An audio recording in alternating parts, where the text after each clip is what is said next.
Guys, so ಇವತ್ತಿನ ಈ ವಿಡಿಯೋದಲ್ಲಿ ನಾನು ನಿಮ್ಮೆಲ್ರಿಗೂ ಕಾರ್ಮಸಿದು ಫೇಶಿಯಲ್ ರೇಸರ್ ಬಗ್ಗೆ ಒಂದು ಡೀಟೇಲ್ ಆಗಿರೋ ರಿವ್ಯೂ ಕೊಡೋಕೆ ಬಂದಿದ್ದೀನಿ. ಸೊ ವಿಡಿಯೋನ ಎಂತ ತನಕ ನೋಡಿ, ಯಾಕಂದರೆ ಎಂಡಲ್ಲಿ ನಿಮ್ಗೆ ಒಂದು ಡೀಟೇಲ್ ಕ್ಲಾರಿಫಿಕೇಶನ್ ಸಿಗುತ್ತೆ ನೀವು ಈ ಪ್ರಾಡಕ್ಟ್ ಪರ್ಚೇಸ್ ಮಾಡಬೇಕು ಅಥವಾ ಇಲ್ವೋ ಅಂತ. So let's start the video. So ಇದು ಬಂದ್ಬಿಟ್ಟು ಆ ಪ್ರಾಡಕ್ಟ್, ಇದು ಕಾರ್ಮಸಿದು facial razor instant and painless. So ಇದ್ರ ಕಾಸ್ಟಿಗೆ ಬರೋದಾದರೆ ಇಟ್ ಈಸ್ 249 ರೂಪೀಸ್. ಇದರೊಳಗೆ ಆ್ಯಕ್ಚುಲಿ ನಿಮಗೆ 3 ರೇಸರ್ ಸಿಗುತ್ತೆ, ಒಂದಲ್ಲ ಎರಡಲ್ಲ. ಮತ್ತು ಒಂದು ತೋರಿಸ್ತೀನಿ. It is actually light pink colour, ತುಂಬ ಚೆನ್ನಾಗಿದೆ ಕಲರ್. ಮತ್ತು ಇದರೊಳಗೆ ಆಬ್ವಿಯಸ್ಲಿ ಕ್ಯಾಪು ಸಿಗುತ್ತೆ, ಟಕ್ಕಂತ ಸೌಂಡ್ ಕೂಡ ಆಗುತ್ತೆ, ವಿಚ್ ಇಸ್ ಗುಡ್, ಯಾಕಂದರೆ ಒಂದೊಂದು ಕ್ಯಾಪ್ ಡ್ಯಾಮೇಜ್ ಆಗಿರೋದು ಸಿಗುತ್ತೆ. ಇನ್ನು ನೆಕ್ಸ್ಟ್ ಇದನ್ನು ಹೇಗೆ ಯೂಸ್ ಮಾಡಬೇಕಂತ ಹೇಳಿದ್ರೆ ನಾನು ಲೈವಾಗೂ ಕೂಡ ತೋರಿಸ್ತಿರ್ತೀನಿ. ಏನೊಂದು ವಿಷಯ ಏನಂದರೆ ಇದು ನಾನು ಫಸ್ಟ್ ಟೈಮ್ ಇದನ್ನ ಯೂಸ್ ಮಾಡ್ತಿರೋದು, ಅಂದರೆ ಈ ಪ್ರಾಡಕ್ಟ್ನ ನಾನು ಯಾವತ್ತೂ ಕಾರ್ಮಸಿದು ಯೂಸ್ ಮಾಡಿರಲಿಲ್ಲ. ನಾನು ಫೇಶಿಯಲ್ ರೇಸರ್ ಯೂಸ್ ಮಾಡ್ತಿದ್ದೆ ಬರೀ ನನ್ನ ಅಪ್ಪರ್ ಲಿಪ್ಗೋಸ್ಕರ. ಮತ್ತು ಇನ್ನೊಂದೇನೆಂದರೆ ನೀವು ಫಸ್ಟ್ ಟೈಮ್ ಏನಾದರೂ ಫೇಶಿಯಲ್ ರೇಸರ್ ಯೂಸ್ ಮಾಡ್ತಿದ್ರೆ ಒಂದು ಪಾಯಿಂಟ್ ದಯವಿಟ್ಟು ನೆನ್ಪಿಟ್ಕೊಳ್ಳಿ, ನೀವು ಯಾವಾಗಲೂ ನಿಮ್ಮ ಹೇರ್ ಗ್ರೋತ್ ಯಾವ ಡೈರೆಕ್ಷನಲ್ಲಿ ಇದೆಯೋ ಆ ಡೈರೆಕ್ಷನಲ್ಲಿ ನೀವು ರೇಸರ್ನ ಯೂಸ್ ಮಾಡಬೇಕಾಗುತ್ತೆ. ಯಾವತ್ತೂ ಕೂಡ ಫೇಶಿಯಲ್ ರೇಸರ್ನ ನಿಮ್ಮ ಹೇರ್ ಗ್ರೋತು ಅಪೋಸಿಟ್ ಡೈರೆಕ್ಷನಲ್ಲಿ ಯೂಸ್ ಮಾಡೋಕ್ಕೆ ಹೋಗ್ಬಿಡಿ, ಅದರಿಂದ ಟೈನಿ ಬಂಪ್ಸ್ ಆಗೋ ಚಾನ್ಸಸ್ ಇದೆ, ವಿಚ್ ಇಸ್ ವೆರಿ ಪೇನ್ಫುಲ್. ನಾನು ಇದನ್ನ ಪರ್ಸ್ನಲಾಗಿ ಅನುಭವಿಸ್ತಿದ್ದೀನಿ, ಅದಕ್ಕೆ ಹೇಳ್ತಿದ್ದೀನಿ. ಅದು ಬಿಟ್ಟರೆ ನೀವು ಫಸ್ಟ್ ಟೈಮ್ ಯೂಸ್ ಮಾಡ್ತಿದ್ರೆ ಸ್ಲೋ ಆಗಿ ಯೂಸ್ ಮಾಡಿ, ಟೇಕ್ ಯೋರ್ ಟೈಮ್, ಎಷ್ಟು ಟೈಮ್ ಬೇಕಾದ್ರೂ ತಗೊಳ್ಳಿ, ಆದರೆ ನಿಧಾನವಾಗಿ ಮಾಡಿ. ನನಗೆ ಆಲ್ರೆಡಿ ಇದ್ರ ಪ್ರಾಕ್ಟೀಸ್ ಇದೆ, so there is no problem for me. ಇನ್ನು ನಾನು ನಿಮಗೆ ವೀಡಿಯೋದಲ್ಲಿ ತೋರಿಸ್ತಿರ್ತೀನಿ ಇದನ್ನ ಹೇಗೆ ಮಾಡೋದಂತ. ಫಸ್ಟ್ ನೀವು ನಿಮ್ಮ ಫೇಸ್ನ ಪ್ರಾಪರಾಗಿ ವಾಶ್ ಮಾಡ್ಕೊಂಡು ಬನ್ನಿ.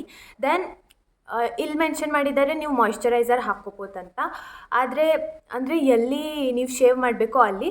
ನಾನು ಸಜೆಸ್ಟ್ ಮಾಡ್ತೀನಿ ನೀವು ಆಲೋವೆರಾ ಜೆಲ್ ಅಪ್ಲೈ ಮಾಡಿ, ಸ್ಟೋರ್ ಬಾಟ್ ಆಲೋವೆರಾ ಜೆಲ್, ಅಂಗಡಿಯಿಂದ ತಂದಿರೋ ಆಲೋವೆರಾ ಜೆಲ್. ಅದನ್ನು ನೀವು ಎಲ್ಲಿ ಶೇವ್ ಮಾಡಬೇಕೋ ಅಲ್ಲಿ ಹಾಕ್ಕೊಳ್ಳಿ, ಥಿಕ್ ಲೇಯರ್ ಹಾಕ್ಕೊಳ್ಳಿ ಸ್ವಲ್ಪ, ಸೊ ದಟ್ ಈಸಿಯಾಗಿ ಗ್ಲೈಡ್ ಆಗುತ್ತೆ. ಬೇರ್ ಸ್ಕಿನ್ ಮೇಲೆ ಯಾವತ್ತೂ ಕೂಡ ಶೇವ್ ಮಾಡೋಕ್ಕೆ ಹೋಗಬೇಡಿ, ಸ್ಕಿನ್ ಡ್ರೈ ಫೀಲ್ ಆಗುತ್ತೆ. ಅಲೋವೆರಾ ಜೆಲ್ ಅಪ್ಲೈ ಮಾಡಿ, ಆಮೇಲೆ ಶೇವ್ ಮಾಡಿ in the direction of your hair growth, please ನೆನ್ಪಿಟ್ಕೊಳ್ಳಿ. ನೆಕ್ಸ್ಟ್ ನೀವು ಶೇವ್ ಮಾಡಾದಮೇಲೆ ಅಲ್ಲಿ ವೈಪ್ ಆಫ್ ಮಾಡಿ, ಆಮೇಲೆ ವಾಟರ್ ಸ್ಪ್ಲ್ಯಾಶ್ ಮಾಡ್ಕೊಂಡು ತೊಳ್ಕೊಬನ್ನಿ. ದೆನ್ ಮಾಯ್ಶ್ಚರೈಸ್ ಇಟ್ ಪ್ರಾಪರಾಗಿ ಯಾವುದಾದ್ರೂ ಒಳ್ಳೆ ಮಾಯ್ಶ್ಚರೈಸರ್ ಹಾಕ್ಕೊಳ್ಳಿ ನೀವು ಎಲ್ಲಿ ಶೇವ್ ಮಾಡಿದ್ದೀರೋ ಅಲ್ಲಿ. ಮತ್ತು ದಯವಿಟ್ಟು ಕೂಡ ಮಾಯ್ಶ್ಚರೈಸ್ ಮಾಡ್ದೇ ಹಾಗೆ ಇರಬೇಡಿ, ಡ್ರೈ ಫೀಲ್ ಆಗುತ್ತೆ, ಇಚ್ಚಿ ಫೀಲ್ ಆಗುತ್ತೆ. ನಾನು ಕೂಡ ಇದನ್ನ ಎಕ್ಸ್ಪೀರಿಯೆನ್ಸ್ ಮಾಡಿದ್ದೀನಿ. ಸೊ ಇನ್ನೊಂದು ಮಿತ್ತೇನು ನಡೀತಿದೆ ಅಂದರೆ, ನೀವು ಫೇಶಿಯಲ್ ಹೇರ್ನ ಶೇವ್ ಮಾಡಿದ್ರೆ ನಿಮ್ಮ ನೆಕ್ಸ್ಟ್ ಟೈಮ್ ಏನು ಹೇರ್ ಗ್ರೋತ್ ಆಗೋದೋ ಅದು ಥಿಕ್ಕಾಗುತ್ತೆ ಅಂತ, ವಿಚ್ ಇಸ್ ಆಬ್ಸಲ್ಯೂಟ್ಲಿ ಅ ಮಿತ್. ನಾನು ಪಾಸ್ಟ್ 6 ಮಂತ್ಸಿಂದ ನಾನು ನನ್ನ ಅಪ್ಪರ್ ಲಿಪ್ನ ಶೇವ್ ಮಾಡ್ತಿದ್ದೀನಿ, ಅಂದರೆ ಅಪ್ಪರ್ ಲಿಪ್ ಹೇರ್ನ ಶೇವ್ ಮಾಡ್ತಿದ್ದೀನಿ. ಆದರೆ ನಾನು ಯಾವುದೇ ರೀತಿಯ ಥಿಕ್ ಹೇರ್ ಗ್ರೋತ್ ಯಾವತ್ತೂ ಕೂಡ ನೋಟಿಸ್ ಮಾಡಿಲ್ಲ. ನಾನು ಮೊದಲು ತುಂಬ ಅಂದರೆ ಸ್ಕೆಪ್ಟಿಕಲ್ ಆಗಿದ್ದೆ, ಹೇರ್ ಶೇವ್ ಮಾಡಲೋ ಬೇಡವೋ ಅಪ್ಪರ್ ಲಿಪ್ದು ಅಂತ, ಯಾಕಂದರೆ ನಾನು ಈ ಥರ ತುಂಬ ಥಿಂಗ್ಸ್ ಕೇಳಿದ್ದೀನಿ. ಆದರೆ ಯಾವಾಗ ನಾನು ಪರ್ಸ್ನಲಾಗಿ ಟ್ರೈ ಮಾಡಿದ್ನೋ ನನಗೆ ಅದ್ರ ಬಗ್ಗೆ ರಿಯಾಲಿಟಿ ಗೊತ್ತಾಯಿತು. ಸೊ ನಾನು ಅದೇ ಅಡ್ವೈಸ್ ಮಾಡ್ತೀನಿ ನಿಮಗೂ ಕೂಡ. ನೀವು ಏನಾದರೂ ಭಯದಲ್ಲಿದ್ದರೆ ಪೇನ್ ಆಗುತ್ತಾ ಅಥವಾ ನಮಗೇನಾದರೂ ರಿಯಾಕ್ಷನ್ ಆಗುತ್ತಾ ಅಂತ ಆ ಥರ ಏನೂ ಆಗಲ್ಲ. ನಾನು 3 ಮಂತ್ಸ್ಗೋಸ್ ಒಂದ್ಸಲ ನಾನು ನನ್ನ ಅಪ್ಪರ್ ಲಿಪ್ ಹೇರ್ನ ಶೇವ್ ಮಾಡ್ತೀನಿ, ಮತ್ತು ನಂಗೆ ಇಲ್ಲಿವರೆಗೂ ಏನೂ ಕೂಡ ಆಗಿಲ್ಲ. Just you have to be cautious, ಮತ್ತು ನಿಧಾನವಾಗಿ ಹೇಗೆ ಇನ್ಸ್ಟ್ರಕ್ಟ್ ಮಾಡಿದಾರೋ ಹಾಗೆ ನೀವು ನಿಮ್ಮ ಹೇರ್ನ ಶೇವ್ ಮಾಡಿ. ಸೊ ನೋಡಿದ್ರೆಲ್ಲ ನಾನು ಸುಲಭವಾಗಿ ನನ್ನ ಹೇರ್ನ ಶೇವ್ ಮಾಡಿದೆ ಅಂತ.